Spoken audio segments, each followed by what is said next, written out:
everybody? Welcome to LY Online or Legacy Youth Online. Tonight we're continuing our series online, but our series called How to Kill a Vampire. Next week we will be back in service, in person, and so we'll continue it then too. But tonight we're still in this series, How to Kill a Vampire, and it's all about killing the things or getting rid of the things that draw the life out of you. It's all about killing the things that draw the life out of you. And last week we talked about social media and how social media can be this life destroying thing if you let it. If you chase clout, if you chase approval from people, that's when social media becomes this thing that just starts drawing the life out of you. And tonight we're going to talk about something much bigger. But before I do that, I want to tell you a story about my mom. You guys all know I was a mama's boy growing up. I love my mom. I still do. But there was phrases that my mom would say consistently to me. She would always say, one thing that she would always say is, money doesn't grow on trees, right? I'd be like asking mom, hey mom, youth camp's coming up or youth convention's coming up. Can I get some money? Like it's like $100. I just need $100. That's all I need. And she'd always say, money doesn't grow on trees. I was like, okay, I wish it did. I'd go, plant a money tree, whatever. Or she would say stuff like, so I'm a big guy, I'm a big dude. She'd always say things like, you're not too big for me to knock you down. Because I was a very big, smart aleck when I was growing up. I'd always have a phrase to say or something to say back. And my mom would always say, you're not too big for me to knock you down. But it was these phrases that I understood, right? It was these phrases that I knew what she meant. Like I knew she meant when she said things like, money doesn't grow on trees. I knew that she meant that she doesn't really have it right then. I knew that she meant when she said that I'm never too big for her to knock me down. I just knew that she meant that I'm never too big for her to still be my mom and discipline me or punish me if I needed it or whatever. And so she had these mom phrases. And tonight I want to kind of say a dad phrase to you that I kind of hope you write down, and I hope that you really take it and keep it for a little while.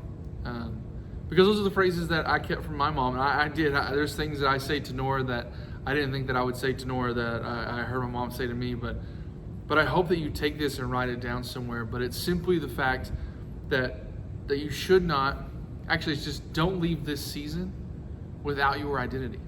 Don't leave this season of high school or junior high, adolescent life without your identity. And it's a big topic, and that's what we're talking about tonight. And I want you to understand, by the end of this, I want you to understand who you are and whose you are. That's the big thing. I know you probably heard this phrase before, whose you are, but I want you to understand that, and that's your identity. Your identity doesn't come from social media. It doesn't come from your boyfriend or your little boo thing. You know what I'm saying? It doesn't come from these things. It doesn't come from your best friend or your friend group or the cool table or the not cool table or the sports teams that you play on, like the baseball or basketball or football or soccer or, underwater basket weaving class or, your Fortnite team. Whatever it is, it doesn't come from that thing. Because your identity comes from your relationship with the Father. Your identity comes from your relationship with the God of the universe, right? The creator and maker of you. Like, do not leave this season without your identity. It's the identity that was given to you from God in heaven. Do not leave this season without your identity. And ultimately, your identity will determine where you feel that you're allowed to go. Now, I have a daughter named Nora. She's 3 years old, and she's mine and my wife's. She's ours, I promise. But she's ours. She belongs to us. She's our daughter. She lives in our house. She knows our house. She's comfortable in our house, and so she can do whatever she wants. If she wants a snack out of the fridge, even though she's 3, she'll still go and open the fridge and get a snack out or a drink or whatever it is that she wants, because she's ours. What's ours is hers, and she lives in that house. She owns things in that fridge. Like she's my daughter, and she has full right to do whatever she wants. Now, every now and then she'll have a friend come over, and she's only 3, so it's little play dates and things, but she'll have a friend come over, and it's really funny to watch because that friend will not know what to do. They're a little uncomfortable. They're a little out of place a little bit in that moment because they don't know what they can and cannot do. And I'll always ask, or my wife will ask, hey, do you want a snack, or do you want a drink, or do you want to go play outside, or do you want to play in Nora's room with her toys? And the answer is usually the same. Yeah, I don't know, maybe. So it's because they're uncomfortable because it's not their house. They're uncomfortable because they don't belong in that family, and they're just friends, and so they're a little timid. But because their identity, like my daughter took my last name when she was born. She took mine and my wife's last name because she's ours. She took on our identity. See, when your identity is found in God, you can kind of roam around His house. When your identity comes from God, you can be comfortable enough because you belong to Him, and you can roam around His house in good days and bad days and hard times and easy times, and when it's raining, when it's sunshine, when it's a drought, when you feel empty, when you feel hungry, you can roam around God's house comfortably because you belong to God confidently. See, when you understand your identity in God, you start to understand these other things and about yourself and what God thinks about you. And it's things like approval. Like you have approval. You have God's approval. Like when my daughter wants to go get something out of the fridge, or when my daughter wants to go play outside, she knows she can because she has my approval. The value, you start to understand your value, and you start to understand these things of peace and joy and happiness and worthiness and purpose and the power that you have. All of these things are in God's heart for you. But when you start to understand your identity, these things start to flow out to you because your identity is God in God. Do not leave this season without your identity. When you know who you are and whose you are, then you start to understand your purpose and what you're supposed to be doing. All the fears of tomorrow and what am I doing when I go to college? Am I going to college? Do I need to go to a trade school? Do I need to do this? I need to do that? Am I going to be a nurse? Am I going to be all these things? But when you start to understand whose you are, you start to understand your purpose and what you're supposed to be doing, and all the fears about tomorrow will go away, and you have the confidence to walk in that. And this is why Jesus came in the first place. It wasn't because He wanted you to get a list of things to do or not to do, and He wanted to provide a list of things that you have to do to get love, or you have to do to be saved, or whatever. He just simply came because He wanted to give you identity. Now religion is activity, right? Religion is all about do this, and do this. That's activity. But the gospel is different. The gospel is all about identity. Christ came to show you who you belong to. Christ came to show you who you are. Like, He didn't come because He wanted to give you a list of things to do. Luke 15, I think, Luke chapter 15 gives this perfectly. It's the story of the father and the son. The son is living with his father. He's a rich man, like they're a rich family, and they have many servants and a bunch of animals and cattle and sheep and land and all of these things. And the son simply tells the father, I want my inheritance now. Because they could do that. That's one of the things that they could do when they, in that season, in that time, was when they knew they were getting an inheritance, they could really request it and then move off and do what they wanted to.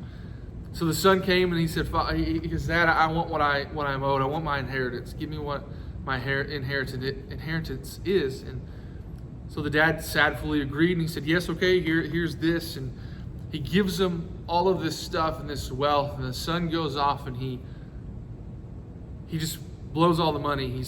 He gives it away and spends it on crazy things that he doesn't need to. And he does it for so long, then he ends up finding himself working with pigs and eating the same food they're eating.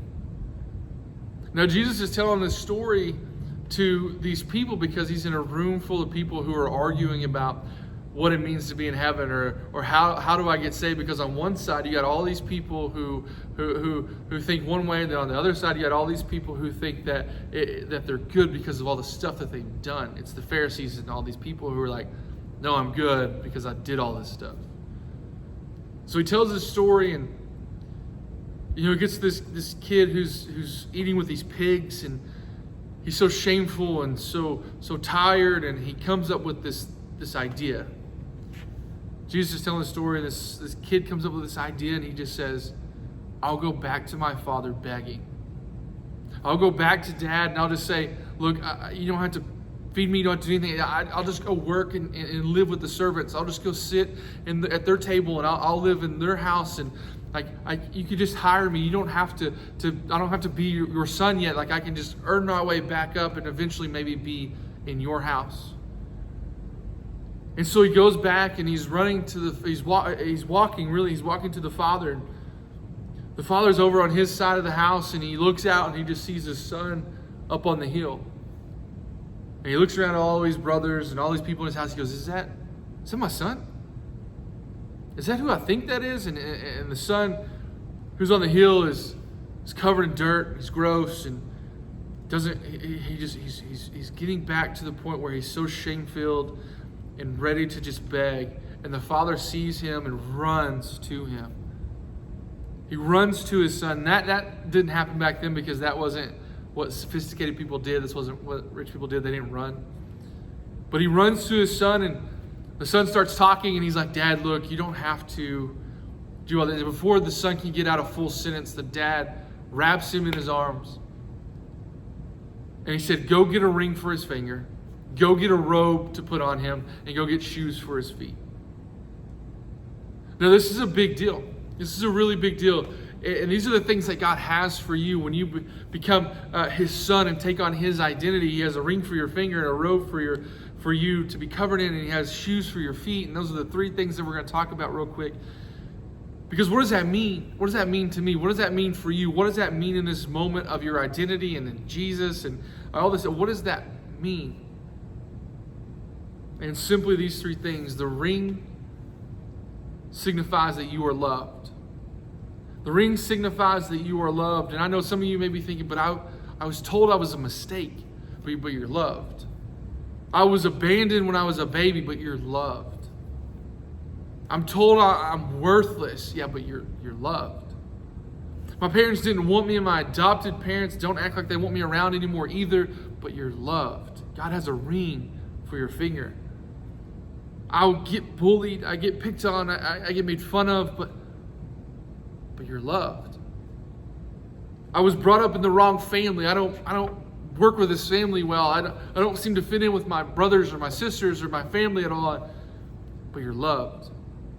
You are loved. The ring signifies that you are loved. When you come into relationship with Jesus or the Father, when you come in relationship with the Father, He puts a ring on your finger because you're loved. When I got married to my wife, my beautiful, amazing wife, I put a ring on it, right? I put a ring on my wife's finger, not because I wanted to go, look how fancy we are, we have this ring and now we have to because it's legal. No, I put a ring on my wife's finger because I wanted to show her that she will be loved forever. I wanted to give her something that signifies my love for her, and so I put a ring on her finger that she can look at, that she can see in those moments that are hard for her, in those moments that we may have like little arguments, or those moments that she may be having a hard day. She can look down and see the ring on her finger and know that she is still loved. When she put the ring on her finger for the first time, it didn't matter because she took my last name. She took my name. Just like my wife took my last name when she took this ring, you take on the identity of God when you put on the ring and you say yes to Jesus. When you say yes and make that choice to go to the Father, you get the ring, and God's like, you are loved no matter your situation, no matter how you feel about right now, no matter how much you get bullied, no matter how much people talk about you, no matter how much you feel abandoned, you are not. You are loved. You are loved. The second thing the Father gives His Son in this story is a robe. The robe signifies that you are covered. You are covered. The mistakes, every time you feel like you're falling short, you are covered. The discouragement and the shame and the filth, you are covered. Because imagine this son running back to his father in this moment. He was off just not little time before he met his father on the hill. He was off eating slop with the pigs. He was covered in dirt. He was covered in grossness. He was just covered in all of these things. But yet the Father looked at him and said, get a robe and cover him.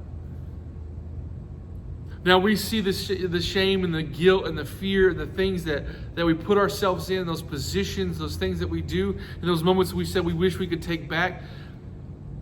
We feel vulnerable, we feel upset and undignified, but yet God's going, no, but you're covered. Here's the robe, you are now covered. And look real quick to all the young men out there who struggle, all the young men out there who struggle with the secret addiction or the secret sins, and who may struggle with something at home or may struggle with something on the phone or on the computer or whatever. And you feel shame and guilt, and you're just, man, I just want to find freedom. I believe in this moment, right now, that when you say yes to Jesus, you will find freedom because you are covered. And so all you young ladies out there who are sitting there going, man, I wish I could take that back. I wish I wouldn't have done that. I wish I wouldn't have put myself in that position. I wish I could just take it back. You are covered. You were covered by the blood of Jesus. You are covered from the same thing that you used to be doing. You were covered from the sin and the shame. You were covered from the guilt. You no longer have to deal with those things because you now belong to God. Your identity is in God and you are covered. The last thing that the Father gives his Son in this story is shoes for his feet. It's shoes for his feet, and the shoes represent your purpose. The shoes represent the fact that you are now purposed. You are now purposed. Do not lose your identity in this season because you have purpose. The difference back then, if you're wondering, the difference back then with the servants and the sons was the fact that the servants didn't have shoes. The servants walked around barefoot, but the sons had shoes on their feet because they were about the Father's business. They were about the Father who loved them, who gave them everything, the one who covered them, the one who loves them and gives them a ring on their finger. They are about the Father's business. Because the servants didn't have the shoes on their feet, but the Father gave the Son the shoes to put on his feet. Like, how many of you guys know what you're going to be doing when you get older? Like, how many of you know that, oh man, I'm going to be a doctor, I'm going to be a police officer, I'm going to be a YouTube influencer, I'm going to be, I don't know what it is that you want to be, but maybe you think you know already. Maybe you're in this position, you're like, man, this is what I want to be. But did you know, like, up till about 100 years ago, like the Industrial Revolution, look it up, my wife will tell you about it one day, because she's a social studies teacher, but the Industrial Revolution was the point that people started to be able to pick their jobs. Because back then, you didn't do what you wanted to do all the time. You didn't go out like, oh man, I want to be this horseshoer. I don't know. You didn't get to do that unless your father or your mother was doing that. You did what your parents did. It was the family business. That was the choice you had. That was the choice you got to make in that moment. Was you do the family business, and that's it. Because you were part of the family and your identity was placed on you from your family. The Father placed that on you. When you come in relationship with the Father, you start to be about the Father's business. And you are purposed. Now remember, the ring, you are loved. The robe, you are covered. The running shoes, you have purpose. What you need to do from now on, and this is kind of just a little bit of encouragement, a little bit of going, I'm about the Father's business, but what you need to do from now on is before you answer the question of what you're going to do, make sure you go, no matter what, I'm about the Father's business. Because your Father is a king, and your life is about the kingdom. Those three things, the ring for your finger is you are loved. The robe to put around you is to know that you are covered. And 3, the running shoes for your feet are because you have purpose. Because your identity is not in these things of the world. Your identity is not in the things of boyfriends and girlfriends and social media and sports teams and being a YouTube influencer. Your life and your identity comes from God. When you choose when you choose to give your life to God, you take on His name. You take on His identity. Just like my wife, when we got married, took on my identity, took on my name. You take on the Father's name and become about the Father's business. Your identity is in the Father. I'm going to pray for you real quick. I hope you take this and hope you're encouraged and hope you understand to make sure that when you leave this season, that you do not leave your identity here, but you leave this season with your identity being in the Father. God, I just pray right now for all these students and people watching. God, I pray that they will understand that their identity is not in the things that they do, it's not in their friends or boyfriends or the sitting at the right table or hanging out with the right people, but God, that their identity is in you. God, that when they come in relationship with you, they'll understand that you have a ring for their finger so that they know they are loved and who they belong to, and that's you, God. And that they have a robe to put on them because they are covered by you. That all the sin and shame and guilt is covered by you. And God, when they put on the shoes, they'll understand that they have purpose in you. That their identity is in you alone. And God, that they will not leave this season without their identity. It's in Jesus' name I pray. Amen. We love you guys. I will see you guys hopefully in person next week.